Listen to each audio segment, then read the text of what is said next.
नायको नमो ओंकार वाणी को नमो उन कुंद प्रभु को जिन्होंने ओंकार धारण की।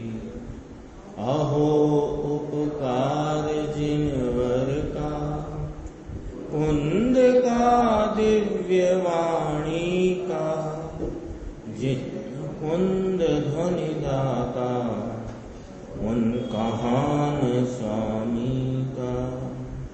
रमियून जिणम वीरम अनंत वर्णान दंसन सहावम भोक्षामिणीयम सारम केवली शुद्ध केवली ध्वनिदम। अपनी स्वाध्याय नियम सारथी परमागम ग्रंथ में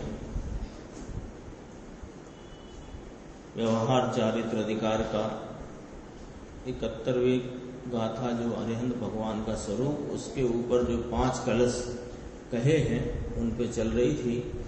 और अभी सीडी में जो विषय चल रहा था उस पे अपन ने कल भी चर्चा की थी। और ये विषय आज अपन ने दोबारा वो आधा घंटे का गुरुदेव श्री का व्याख्यान दोबारा से सुना। मुकेश भाई भी आ गए तो उन्होंने भी इसका लाभ लिया। उसमें क्या विषय है वो आपकी पकड़ में आ जाए, इसलिए मैं उसमें से थोड़ा सा विषय लेता हूँ। पुस्तक रख दी हो तो कोई बात नहीं है, सीधी सीधी बात इसमें है। देखो, गुरुदेव की भाषा में पढ़ेंगे तो जरा जल्दी आ जाएगी। विषय यहाँ से शुरू हुआ कि भगवान आत्मा तो ज्ञायक चैतन्य आनंद ध्रुव स्वरूप शुद्ध है। प्रदीप जी आपने भी सुना था ना, अभी का था वो, थोड़ा क्या ख्याल में आए कि क्या विषय था। कि देखो, भगवान आत्मा तो ज्ञायक चैतन्य आनंद ध्रुव स्वरूप शुद्ध है। ये क्यों करे विकार और क्यों करे कर्म? क्यों करेगा विकार? विकार करना इसका स्वभाव नहीं। विकार माने राग देश शुभ अशुभ भाव पुण्य पाप के परिणाम, वो करना भी इसका स्वभाव नहीं। और ज्ञानावर्णी दर्शनावर्णी आदि जो पुद्गल कर्म बंद हैं वो करना भी इसका काम नहीं। तो क्यों करे, कैसे करे? आत्मा ज्ञायक स्वरूप शुद्ध ध्रुव चैतन्य मूर्ति ये उन गुण स्थान के भेद को क्यों करे? क्योंकि गुण स्थान के भेद तो पुद्गल कर्म का विपाक है। पुराना कर्म जो सत्ता में है उसका उदय रूप परिणाम का फल है वो 13 गुण स्थान। वो आत्मा के स्वभाव का फल नहीं है। ये बात थोड़ी हजम करना पड़ेगी। और इसमें कराई है वो बात आचार्य परमात्मा ने टीका में। मूल टीका पढ़े तो उसमें भी ये साफ बात लिखी हुई है। उसमें कहा ये सब पुद्गल है। तो मूल तो पहले एक पुद्गल कहा, फिर पुद्गल के सामान्य 4 प्रकार कहे, मिथ्यात, अविरति, कषाय और योग। और इसी के और विशेष कह के 13 गुण स्थान कहे। ये सब पुद्गल है। अब कर्ता कर्म की बात चली। इसके पहले श्लोक था कि यदि कर्म बंध आदि ये राग को और कर्म के परिणाम को आत्मा नहीं करता तो फिर कौन करता है? ये तो बताओ। ये नहीं करता तो कौन करता है? तो न्याय है कर्ता कर्म का कि व्यापक भाव होता है कर्ता कर्म की सिद्धि में। यानी जो व्यापक होता है वो कर्ता होता है, जो पसरता है वो कर्ता होता है, और जहां पसारा है वो कार्य है। तो अपने को पता ही है। मिठास कार्य है, शक्कर उसका कर्ता। मिठास रूप परिणमन वो कार्य है और शक्कर उसका कर्ता है। तो मिठास में कौन पसरा है? शक्कर। तो मिठास का कर्ता कौन? शक्कर। ये वाली बात आई ना। अब देखो, आत्मा ज्ञायक स्वरूप शुद्ध ध्रुव चैतन्य मूर्ति वह गुणस्थान के भेद को क्यों करे, कैसे करे? क्यों कि वो उन भेदों को करे, राग को करे और कर्म को करे। तो यहां यूं कहते हैं कि सुनो मेरे भाई, कर्म बंध में निमित्त कहा गया है राग आदि परिणाम। जब राग को ही नहीं करे तो कर्म बंध को कैसे करे? ये लॉजिक रखा। हाँ, जब कर्म में निमित्त होकर कर्म को करे तो कर्म में निमित्त होने वाला राग परिणाम ही ना करे तो कर्म बंध को कैसे करे? विषय बहुत गंभीर है और समझने लायक है, इसलिए अपन कल भी चला आज भी चला। अच्छा, इसमें फिर जो आगे बात आई कि कर्ता कर्म यानी करने वाला कौन, इस पुद्गल का, पुद्गल में दो रखना, पुद्गल में दो रखना, पुद्गल और आत्मा दो हुए ना, तो दो हुए तो दो को ऐसे रखो, आत्मा चेतन और पुद्गल अचेतन। तो अब ये जो चेतन है आत्मा और पुद्गल अचेतन, तो रागादि भाव मिथ्यात्व अविरति कषाय योग, ये चार भाव चेतन या कि अचेतन, अचेतन, इसके जो और विशेष कहे मिथ्यात्व आदि से लेकर सयोग केवली तक के 13 गुण स्थान, ये चेतन के अचेतन के अचेतन। तो ये अचेतन को चेतन कैसे करे? तो क्या नक्की हुआ कि अचेतन को अचेतन करे, चेतन तो ना करे। कर्म बंधन का कर्ता ये आत्मा नहीं, अरे पुद्गल का परिणाम वो पुद्गल को करे, अचेतन का भाव अचेतन करे। ये पुद्गल कौन? यहां प्रश्न करके गुरुदेव ने कहा एक प्रकार पहले पुद्गल का कहा, पुद्गल का पहले एक प्रकार कहा है, फिर उसको देखो। पहले ऐसा कहा पुद्गल कर्म का कर्ता पुद्गल, ये 4 लाइन में बहुत स्पष्ट किया है। पहले पुद्गल कर्म का कर्ता पुद्गल, पहले इतना ख्याल कर लो कि ये पुद्गल कर्म बंध है, इसका कर्ता पुद्गल है। कौन पुद्गल? मिथ्यात्व अविरति कषाय योग और 13 गुण स्थान रूपी भाव, वे अचेतन भाव ज्ञानावरणादि पुद्गल कर्म बंध अचेतन के करता है। तो कौन करता है कि पुद्गल कर्म का कर्ता पुद्गल, एक बात है। अब एक पुद्गल नक्की कराया, उसके विशेष कहे 4, मिथ्यात्व अविरत कषाय और योग। इसके और विशेष कहे 13 भेद, वे 13 गुणस्थान। गुणस्थान कौन से? मिथ्यात्व से लेकर के सयोग केवली तक के। ये 13 जो हैं वे पुद्गल कर्म के विपाक हैं। विपाक माने उसके फल हैं। पुद्गल कर्म का विपाक क्यों कह रहे हो आप? इसलिए कि वे स्वभाव का विपाक नहीं है, विपाक नाम फल नहीं है। स्वभाव पक करके 13 गुण स्थान नहीं आए।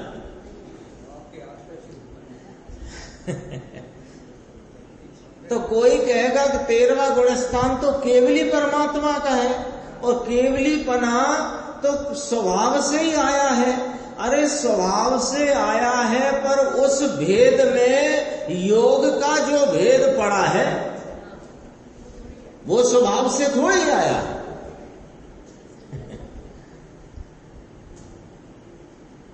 दसवें गुण स्थान में जो लोभ का अंश पड़ा है, लोभांत जिसे कहा, वो स्वभाव में से आया है। 9वें गुण स्थान तक संज्ञाओं के प्रकार पड़े हैं, वे उसमें से आए हैं। अबुद्धि पूर्वक का जो राग बरत रहा है गुण स्थानों में, श्रेणी वाले उल्टे चल रही है अपनी गाड़ी, तो उनमें क्या वो अबुद्धि पूर्वक का राग स्वभाव में से पका है? 7वें गुण स्थान में भी जो अबुद्धि पूर्वक का राग है, क्या वह स्वभाव में से पका है? 6वें गुण स्थान में महाव्रत आदि का जो विकल्प रूप परिणाम है, क्या वो स्वभाव में से पका है? 5वें गुण स्थान में देश व्रत का और 4थे गुण स्थान में भगवान की पूजा भक्ति और ब्याह शादी का परिणाम और धंधा व्यापार का परिणाम ये क्या स्वभाव में से पका है? और पहले गुण स्थान का रहा मिथ्यात्व, ये क्या स्वभाव में से पका है? तो बताओ तेरा गुण स्थान किसका फल है?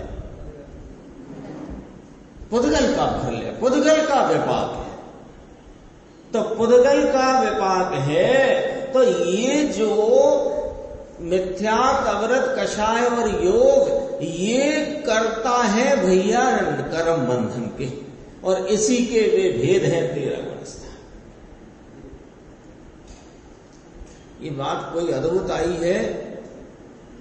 आचार्य भगवान ने टीका भी पढ़ दूंगा मैं 5 लाइन की। ये विषय खिल जाना चाहिए। ऐसा नहीं कि अपन ने जोर डाला मुकेश भाई पे, मुकेश भाई आ गए सुनने, अब सुन तो गए, पता कुछ लगा नहीं, ऐसा भी नहीं होना चाहिए। इसलिए देखो, यहां चैतन्य के स्वभाव का पाक नहीं, इस अपेक्षा से विकार के 13 भेद सब पुद्गल कर्म का पाक है, इसलिए पुद्गल है ऐसा कहना है। समझ में आया? इसमें थोड़ा सा और होगा तो विषय तो पूरा आ ही चुका। देखो इस एक जगह और ऊपर देखो, एक तरफ भगवान आत्मा, एक तरफ पुद्गल। अब पुद्गल के पाड़े 4 प्रकार। पुद्गल माने रजकण मत लेना भाई, समझ के चलना। यहां पुद्गल का अर्थ है चेतन पने से रहित, अचेतन। चेतनता बिन सो अजीब है, ऐसा आया ना, तो ओ प्रकार से पुद्गल का। ये सब मिथ्या, अवृत, प्रमाद, कषाय, योग, ये सब पुद्गल, और इसके जो 13 भेद गुण स्थान वे भी पुद्गल कर्म का पाक, अचेतन का पाक, अचेतन में गया, इसलिए अत्यंत अचेतन है, अत्यंत अचेतन है। फिर कहा गुरुदेव ने, फरी ने बहुत प्रकार से रीति दूसरी है ये, इसलिए समझो जरा इसको। ये तो नवे, अब ये एकदम बिल्कुल फाइनल बात कहते हैं, बस फिर ये विषय पूरा होता है। अब फाइनल बात देखो, एक तरफ आत्मा अपना शुद्ध चैतन्य मूर्ति, ज्ञान आनंद का त्रिकाल ध्रुव एक रूप रहने वाला पिंड, और इसकी परिणति में वर्तते मिथ्यात्व, अवृत, कषाय और योग, और उसी के 13 प्रकार भेद। और इधर पुद्गल में ज्ञानावरणादि, ज्ञानावरणा, दर्शनावरणी आदि कर्म बंध के प्रकार। हो गया हिसाब, नक्शा बनाते हैं अपन।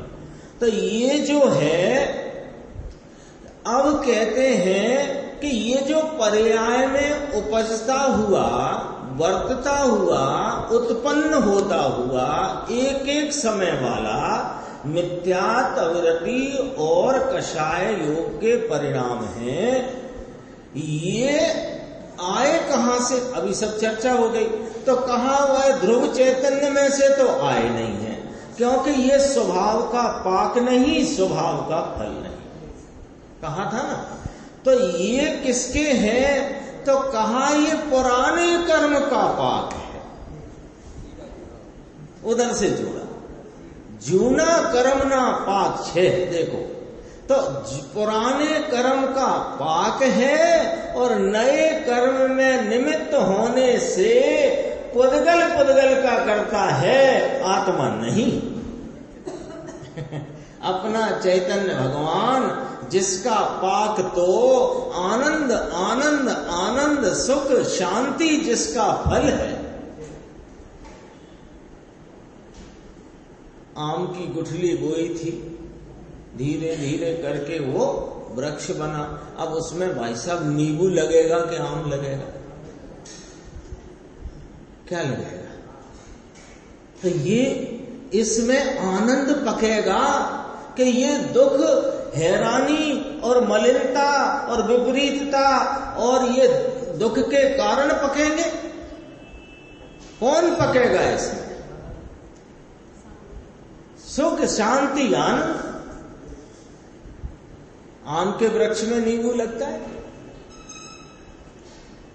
क्या गजब का लॉजिक है। देखो, बस इतना और पढ़ते। ये नए कर्म में पुराने कर्म का व्यापकपना है।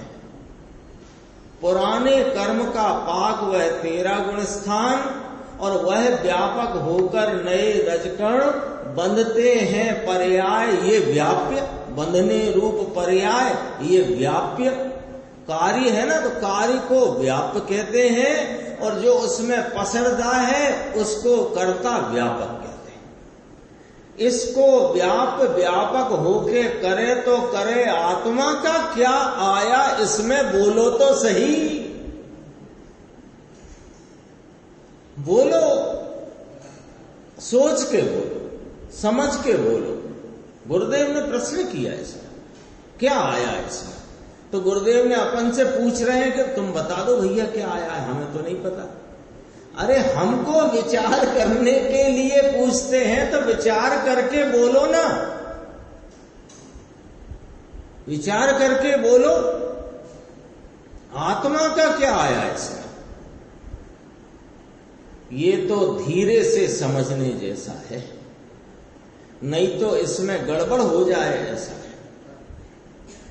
गड़बड़ क्या हो जाए, वाजी वासा व्यापकपना घटित होता है।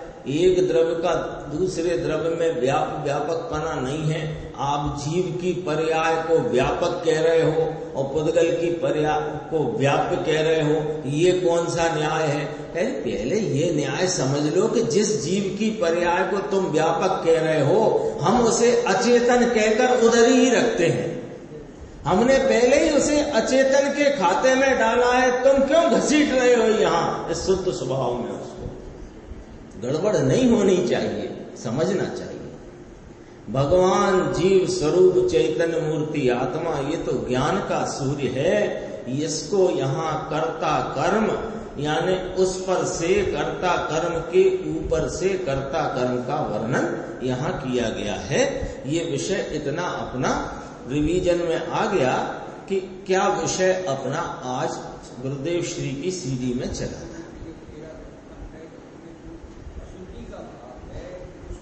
हाँ, तो वो भेद का कारण कौन है, अशुद्ध का।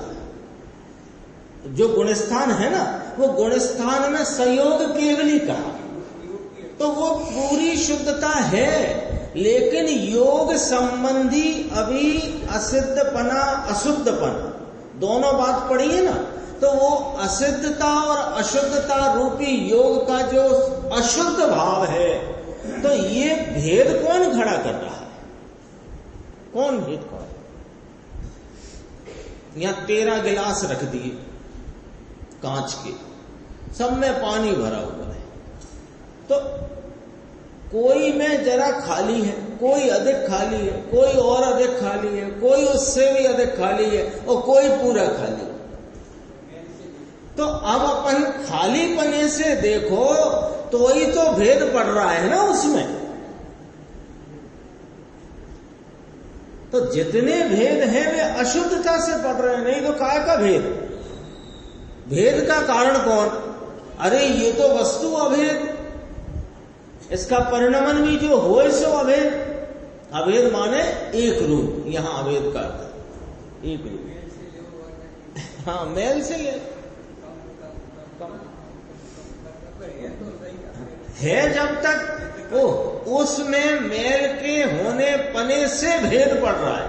अधिक उजला, कम उजला, बहुत उजला, बहुत मैला, सफेद कपड़ा हो, वस्त्र हो, कुर्ता पर, तो उसमें जो मैले पने के जो भेद पड़ेंगे वो भेद सफेदी के कारण से है कि मैले पने के कारण से, ये वाली बात है। हाँ, मोह और योग से होने वाले जो, हाँ, उसका क्या तरतमता रूपी जो भेद है। अपना 100वें नंबर के कलश की अपन ने कल कलश का पाठ किया था, श्लोकार्थ भी देखा था। गुरुदेव श्री का व्याख्यान है कारण कार्य नियम पुस्तक भाग 3 177 के नीचे, मतलब 178 से शुरू होती है। 178 से ही पढ़ते हैं। देखो, पद्म प्रभु भगवान की स्तुति करते हैं। अपना पद्म प्रभु नाम है ना टीकाकार मुनिराज का, तो टीकाकार का पद्म प्रभु नाम है। इस नाम से भगवान पद्म प्रभु को याद करके अरिहंत का इस रीति से स्तवन और स्तुति करते हैं।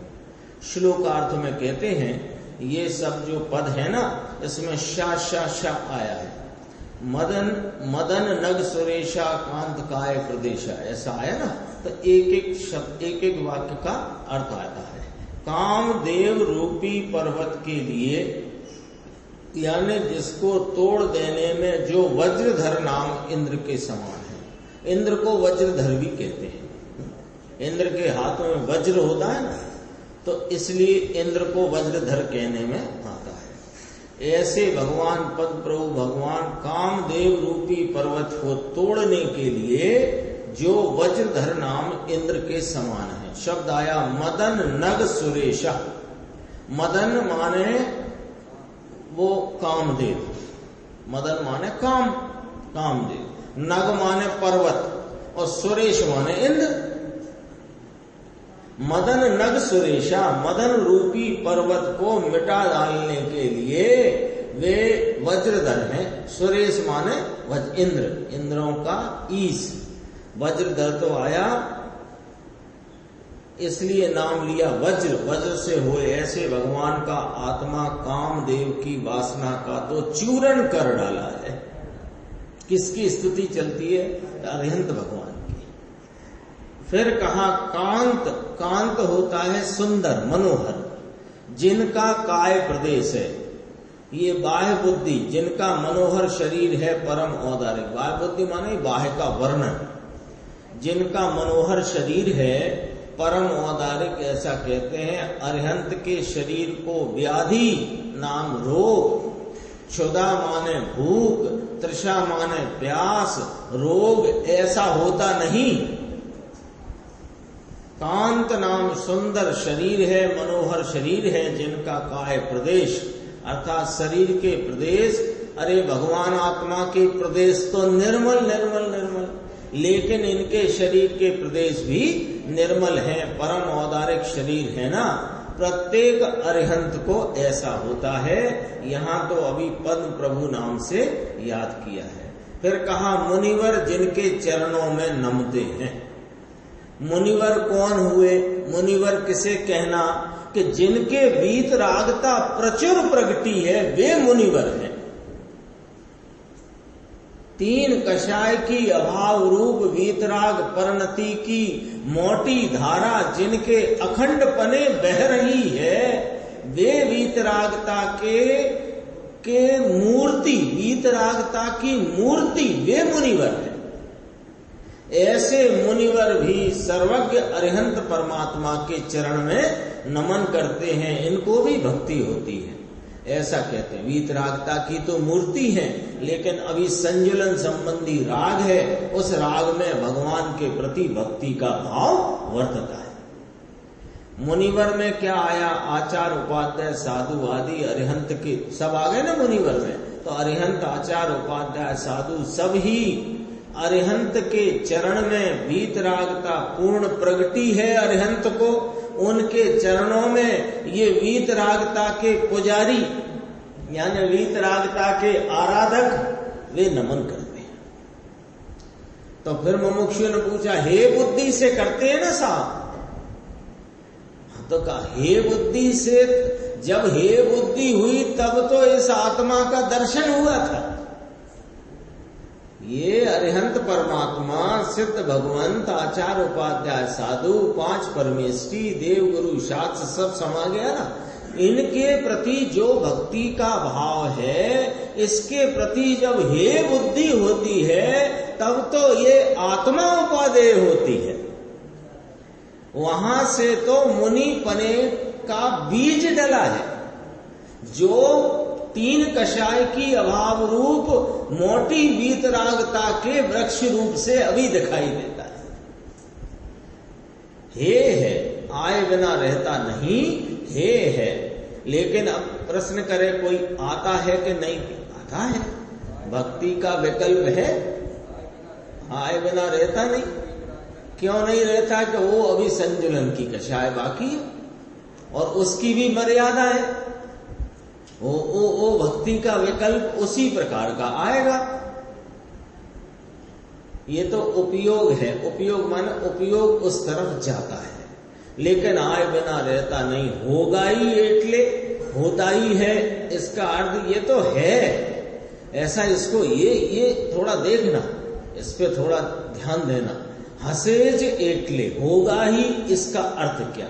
ऐसे कहते हैं ना, अब मुनिपना तो होगा ही, 5 महाव्रत का परिणाम तो होगा ही, जिनेंद्र परमात्मा के प्रति भक्ति तो होगी ही, है तो करो। यहां चूक गए, होगी ही, होती ही है, बिना बता दो कोई के हुआ हो तो, बिना मुनि पने के कोई सिद्ध या अरिहंत हो गया हो तो बता दो, होता ही है। अरे होता ही है पर करने लायक है, ऐसा नहीं। और तुमने क्या किया कि स्वरूप का भान नहीं, राग का रस है, तो ये जो राग की जितनी चर्चा बीच में आई, उस पे तुम्हारा रस होने से तुम्हारा उपयोग का ढलान और बुद्धि और श्रद्धा उधर ही दौड़ती है कि देखो होता तो है ही, तो करे। यहां स्पष्ट करते हैं, ये तो है लेकिन ये आदरणीय नहीं। तो फिर पूछे, पर 6 खरों के नहीं है कि नहीं? खरो माने अवश्य है, तो अवश्य नहीं है क्या, ऐसा पूछते हैं। अरे है, इसको आदरणीय नहीं ऐसा कहना है। भाव तो आता है, आदरणीय नहीं है, तो हे क्या करने के लिए करना, लेकिन करना क्या, कौन करता है वो पूछ रहा है। सब उसी में लिखा है प्रश्नोत्तर। वो पूछ रहा है कि महाराज जब ये भक्ति का परिणाम है तो क्यों करते हो? अपने से कोई कहे कि ये स्वाध्याय से सम्यक दर्शन आत्मा का भान नहीं होता, तो इसका अर्थ ये निकला कि आत्मा के स्वरूप के आस्वादन के लिए स्वाध्याय है। तो फिर तुमसे कोई पूछे है तो करते क्यों? अरे हमें आत्मा चाहिए, तो ये तो आता है परिणाम, जिनवाणी सुनने का, समझने का आता ही है वो तो। लेकिन ये ही सुनते रहना है, इसके सुनने से लाभ है, ये तेरे मिथ्यात्व का साइन बोर्ड है। जब है तो काय के लिए करते हो, लेकिन करना क्या, ये तो आए बिना रहता नहीं। सब कहते हैं, अग्नि कहे धगधगाता अंगारा कहे, ज्ञानी जन कहे कि ये जो शुभ भाव आया हमें, ये भट्टी जैसा लगता है, ये भगवान की भक्ति का भाव आया, ये हमको भट्टी जैसा लगता। ज्ञानी जन ऐसा बोलते। काय पे से बोलते हैं कि अंतर स्वरूप के अतीन्द्रिय आनंद के स्वादिया, उस स्वाद के आगे इस राग के कसेले स्वाद को दुख रूप जानते हैं, अग्नि रूप जानते हैं, भट्टी रूप जानते हैं। अब ये अपने अज्ञानी जो है वो क्या करे कि बाहर के क्लेश में पड़ा हुआ है, यहां कषाय क्लेश मंद हुआ तो इसे लगता है कि आनंद आ गया। और जो अंतरंग के अतीन्द्रिय आनंद का स्वादिया है वो इसे भट्टी जानता है।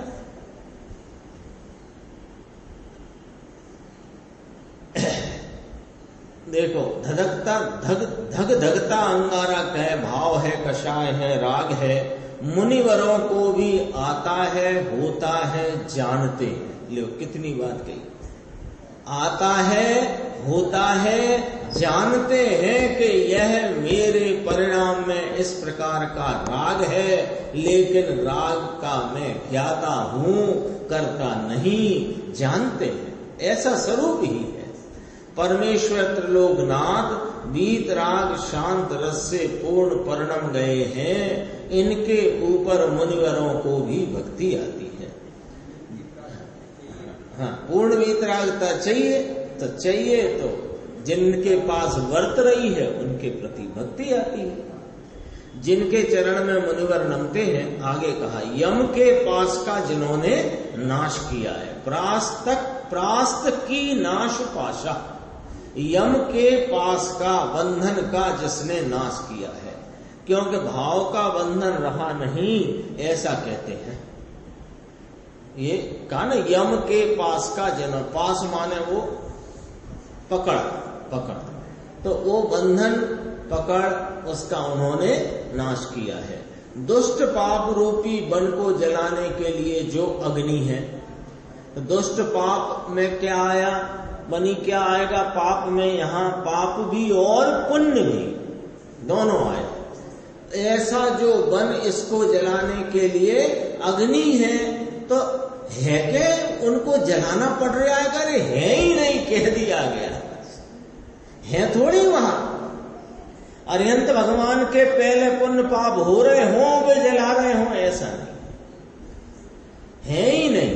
इसमें लिखा है एने बालवाने जेओ अग्नि छे एटले के एने छे नहीं, वीतराग शांत रस अकषाय स्वभाव से जिनका परिणमन है, इनको ऐसे पाप और पुण्य के, इन्होंने ऐसे पाप और पुण्य के वन को जला डाला है, जलाने में समर्थ है, ऐसा कहने में आता है।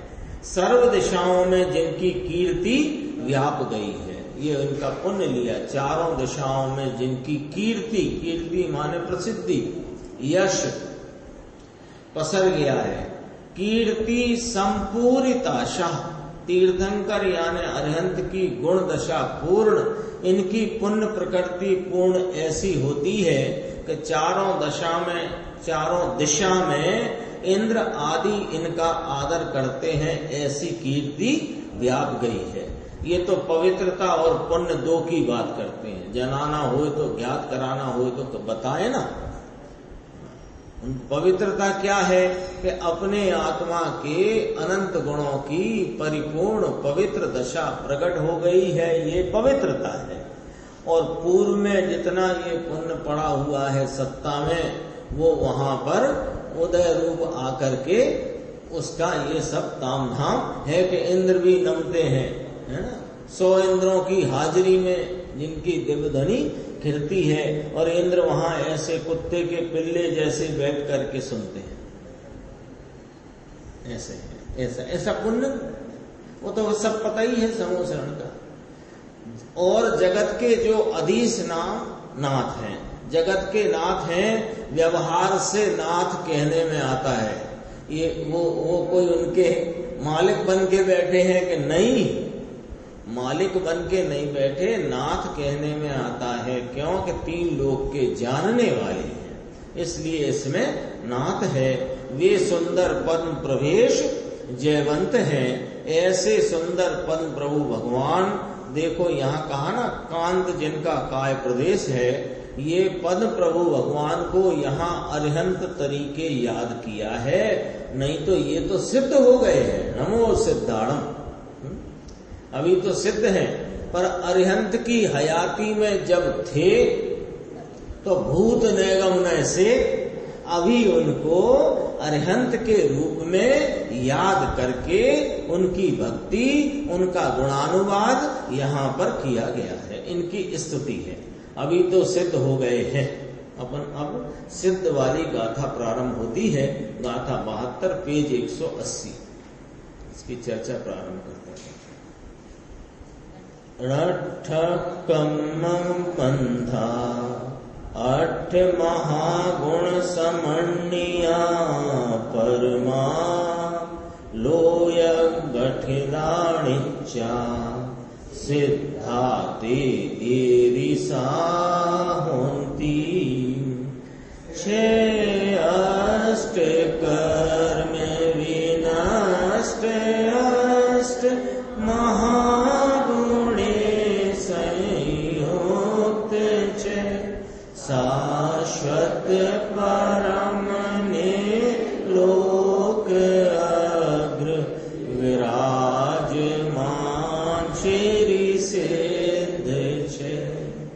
सिद्ध भगवान का स्वरूप।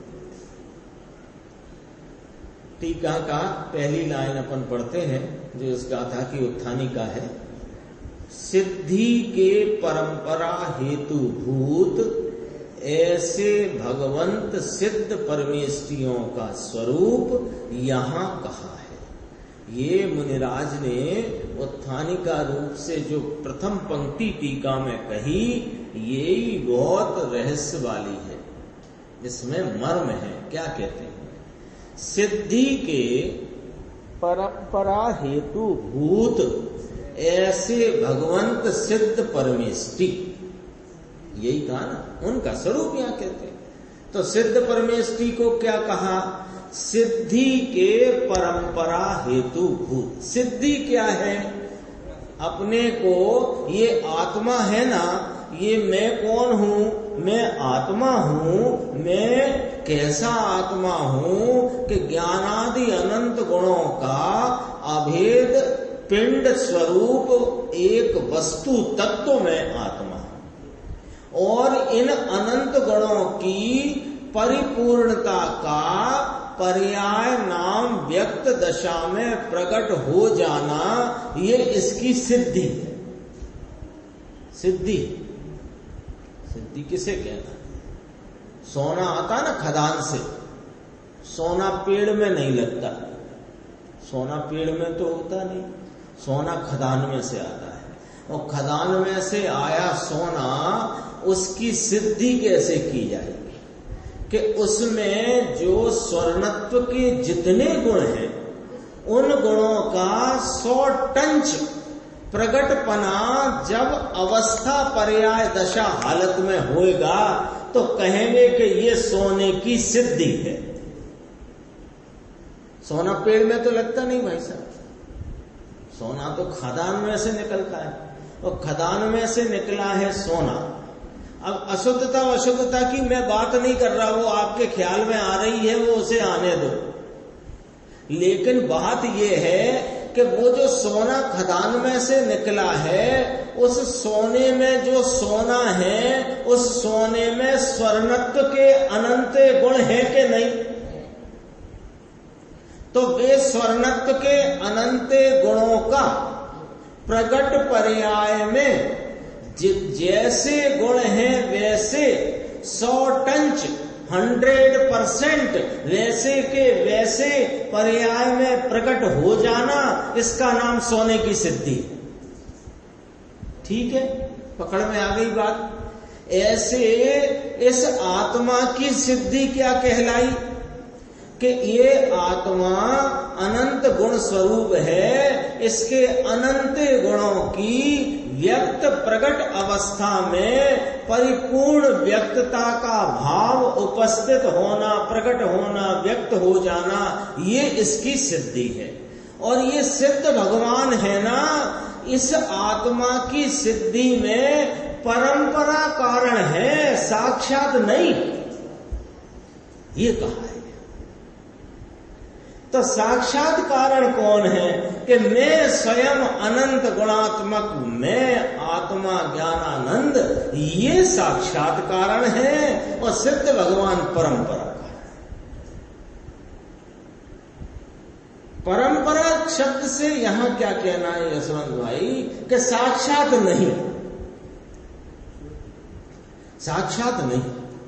साक्षात क्यों नहीं कि परिपूर्ण अवस्था में को वे तो परिणमित ही है। तुम्हारे परिणमन में तुम कारण बनोगे कि वे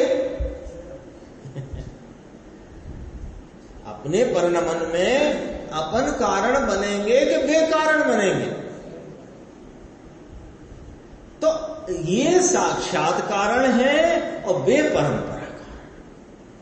ये इतना कहा, सिद्धि के परंपरा हेतु भूत ऐसे भगवंत सिद्ध परमेष्टियों का स्वरूप यहां कहा है। अपन अन्वयार्थ अकेला पढ़ते हैं और टीका की चर्चा अपन अगली स्वाध्याय में करेंगे। देखो अन्वयार्थ, नष्ट अष्ट कर्म बंधा, 8 कर्म के बंध को जिन्होंने नष्ट किया। एक एक शब्द कीमती है। आचार्य कुंद भगवान जिनको गणधर भगवान के बाद याद करने का अपने को सौभाग्य है। क्या कहा? 8 कर्मों को नष्ट किया नहीं लिखा। देखना, क्यों कि जगत का कोई पदार्थ नष्ट किया जाता नहीं, उत्पन्न किया जाता।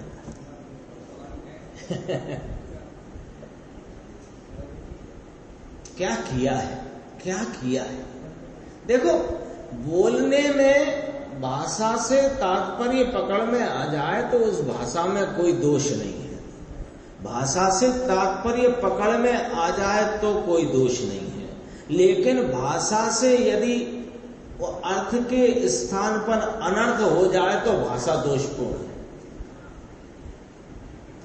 जैसे पंखा बंद करना हो और ऐसे कर दिया भैया, तो अभी बोला तो ऐसे करके भैया बोला और वो भाई साहब उठे और उन्होंने पंखा बंद कर दिया, तो ये भाषा ठीक है, क्योंकि उसमें वो तात्पर्य समाया है।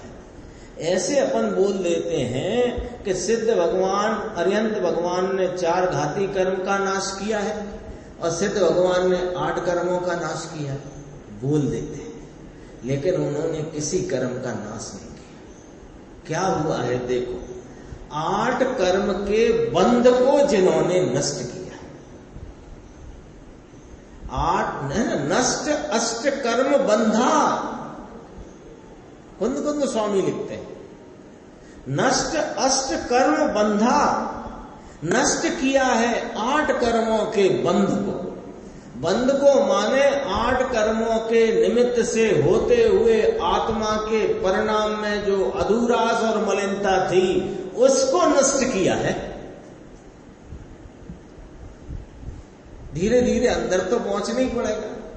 नष्ट अष्ट कर्म बंधा, 8 कर्म के बंध को जिन्होंने नष्ट किया है, ऐसे फिर कहा अष्ट महागुण समन्विता, 8 महागुण सहित, अपन पढ़ेंगे नाम उनके कल, परम तत्व को प्राप्त हुए हैं।